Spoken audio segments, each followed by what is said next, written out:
you awake? I thought I heard you get up. Yeah, I'm awake. Sorry, I just can't sleep. Are you thinking about him? Yeah, a bit. Usually get back to sleep, my love. I'm fine. No, it's okay. What else is on your mind? I don't know, it seems weird, but I had one of the most vivid dreams of my life.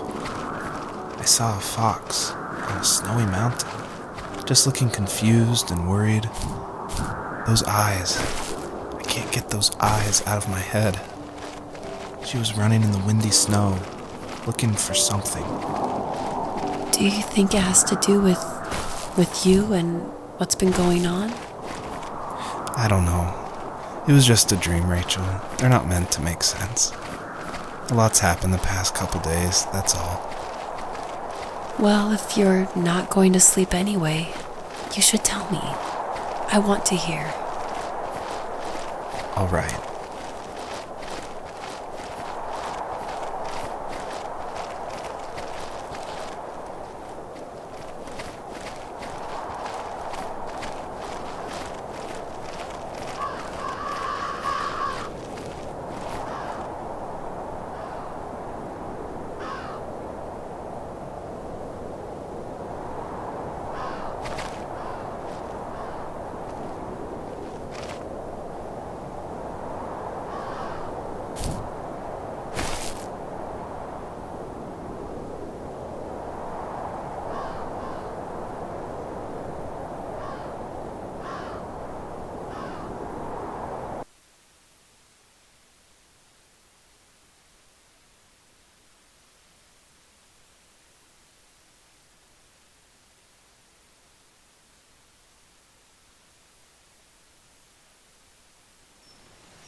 Are you awake? I thought I heard you get up. Yeah, I'm awake. Sorry, I just can't sleep. Are you thinking about him? Yeah, a bit. Usually get back to sleep, my love. I'm fine. No, it's okay. What else is on your mind? I don't know, it seems weird, but I had one of the most vivid dreams of my life. I saw a fox on a snowy mountain, just looking confused and worried. Those eyes, I can't get those eyes out of my head. She was running in the windy snow, looking for something. Do you think it has to do with you and what's been going on? I don't know. It was just a dream, Rachel. They're not meant to make sense. A lot's happened the past couple days, that's all. Well, if you're not going to sleep anyway, you should tell me. I want to hear. All right.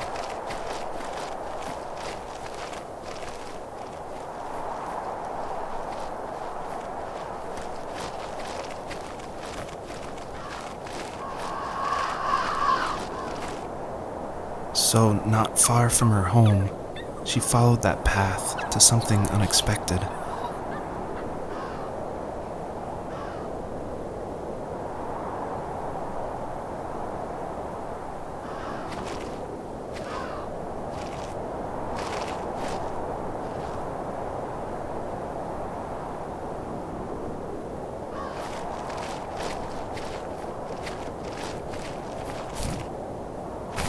couldn't stay, though. She had to find her other 2 children. So she took that path. She followed it towards something ancient. Something with answers.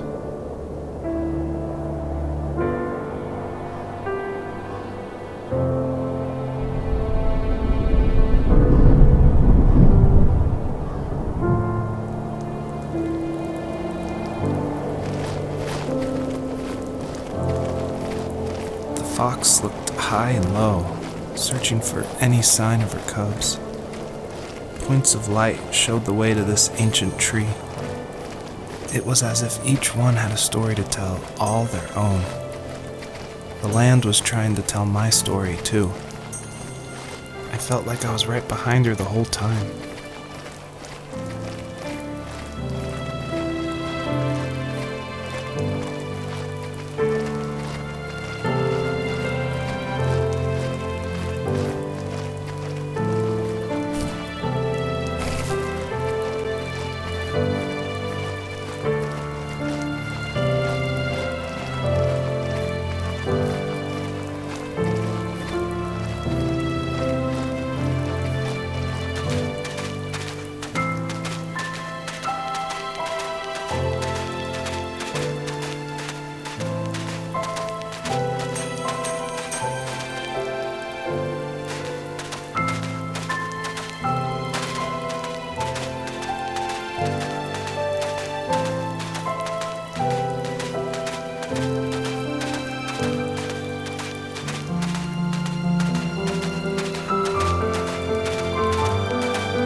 Wasn't he like a lumberjack?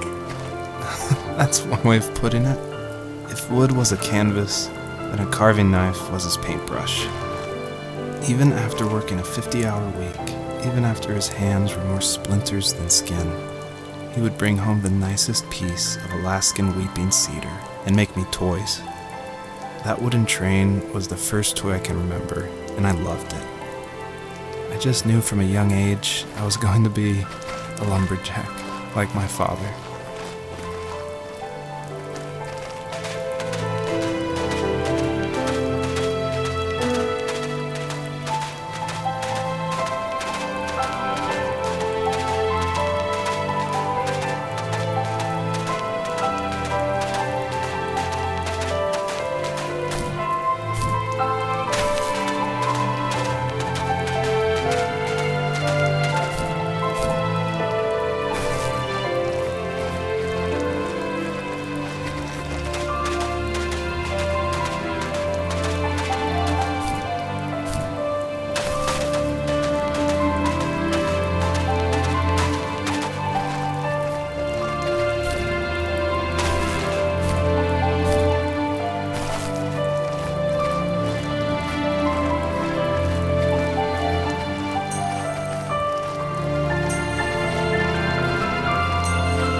My teenage years were full of sketching, angst, and trouble. I wasn't popular or unpopular. Maybe just forgettable. I guess that gave me a sense of freedom. So I hung out with crazy kids, doing crazy things, even though I mostly just watched the chaos ensue. We did it all. Put fireworks in mailboxes, hide roadkill in people's garages, break windows of the barber shop in Anchorage. My dad was furious, but he was so busy working he couldn't do much to stop me from going out. I think being an adult means there's no one to stop you making hard decisions. He had to make a living, and he couldn't be in two places at once. Yeah, I realize that now. But at the time, I was sure he was more interested in growing his business than what was going on with me.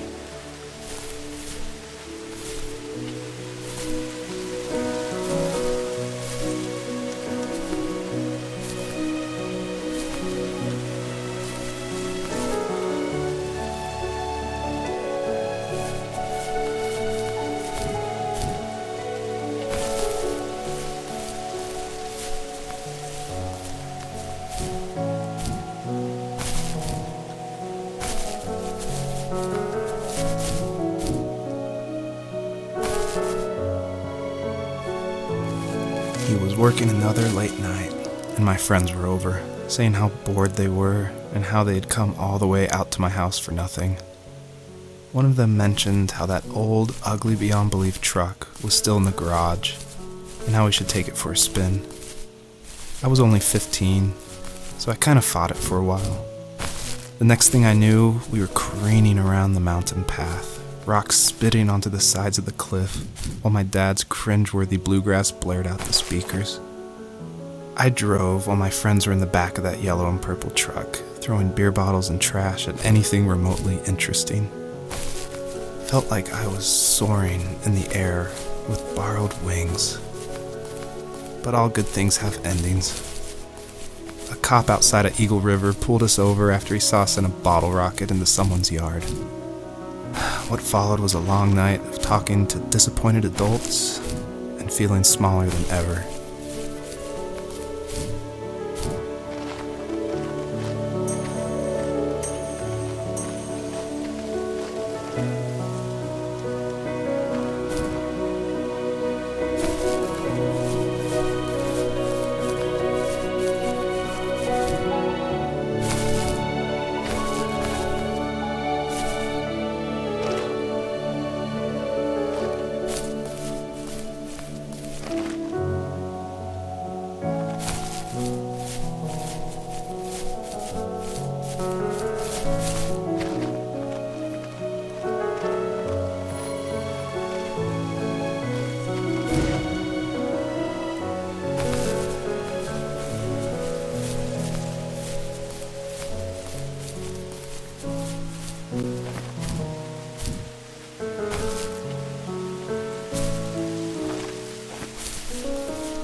After he drove me home from the police station, I blew up at him, saying how I never wanted to be like him, how I was going to be someone and leave that hick icebox for good.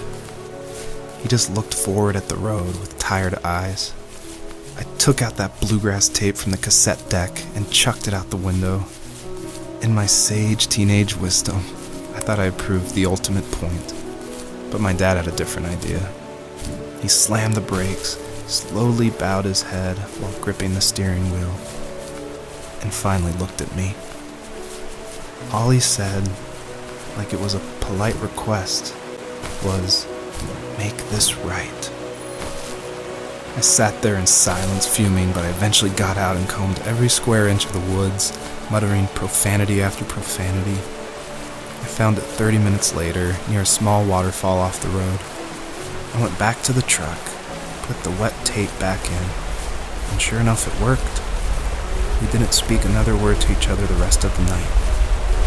Wow, I knew you were a crazy teenager, but It's hard to believe, isn't it? It surprises me too. It's like I didn't really know who that kid was back then. I bet my dad thought the same thing over and over. It's almost like he was saying, "Make this right," to himself, more than to me.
My friends would laugh about that night and talk about how crazy it was, and I laughed along, pretending it didn't bother me.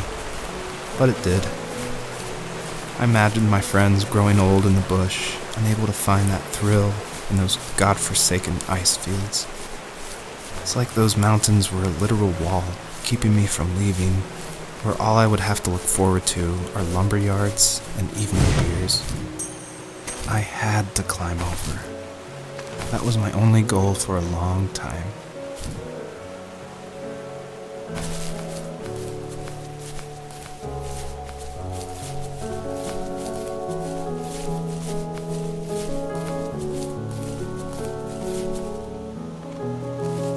If there was some way I could take my love of drawing and turn it into a way of escape, nothing would make me happier.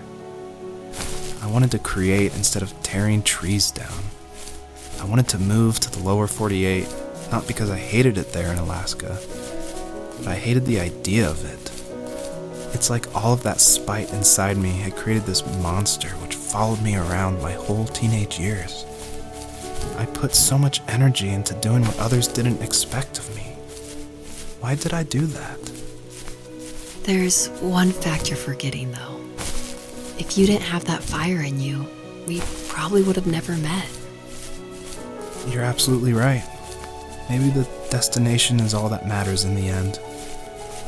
But then why am I awake? Why am I seeing this fox go on her journey?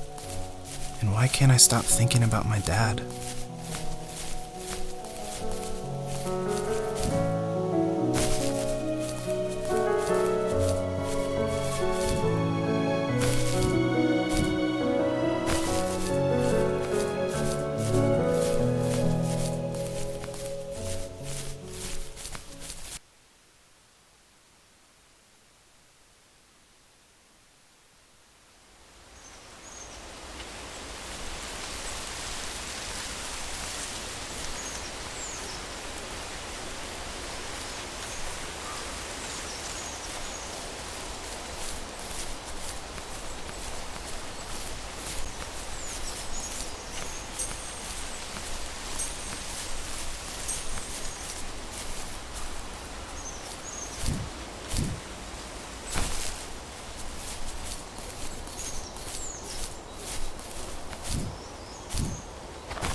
On our property, there were old abandoned pieces of a shed and car long left unused.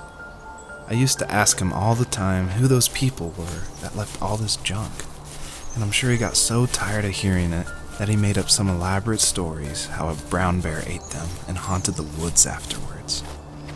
What's funny is I think it made those people seem more real. Growing up thinking they were still hanging out like they couldn't say goodbye. I used to tell my friends how I could swear I saw spirits move near the water, and that always freaked them out. I guess it didn't bother me, because the way I saw it, they were normal people with old cars and sheds, just trying to figure out how to survive and be happy in the middle of nowhere. It was a cool thought that they didn't want to leave, but I was a weird kid. Well, you had good company since those ghosts like living in a place where they were brutally devoured.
Even at my most distant, at the times when I detested him the most, he kept reaching out. For a year straight, he asked me every week when we were going camping. I thought he was just dense. Eventually, to shut him up, I agreed. We carried out the worn lawn chairs from the garage and set up a cinder block campfire at the site we had always used behind the house. We walked down the mountain path, talking in the warm sunshine we only got a couple months of the year. Those 3 obsidian rocks shimmered alongside the shore, almost like sparklers pressed against a dark window. I'll never forget that wet stone on my feet, or how those massive mountains looked even bigger in the lake's reflection. I felt small, but grateful. As the sun set, my dad found something I hadn't seen for a long time. The tree where I'd made my first carving when I was 6. I hadn't even carved it. My dad had helped me, but I still called it my tree. Something about seeing my name there made me open up, and we talked about everything that night in that old camouflage tent. I told him how much I loved sketching and design, and how it would be a dream to study architecture in Seattle. I told him how I didn't get along with my friends much anymore, but that I didn't mind being alone. He told me he was there for me, and he joked that if all he had to do was write my name on a tree to finally get me to talk, he would have left me carved logs with novels on them in front of my room every morning. I don't know why it took me that long to realize it, but it was then I knew how much he had sacrificed for me.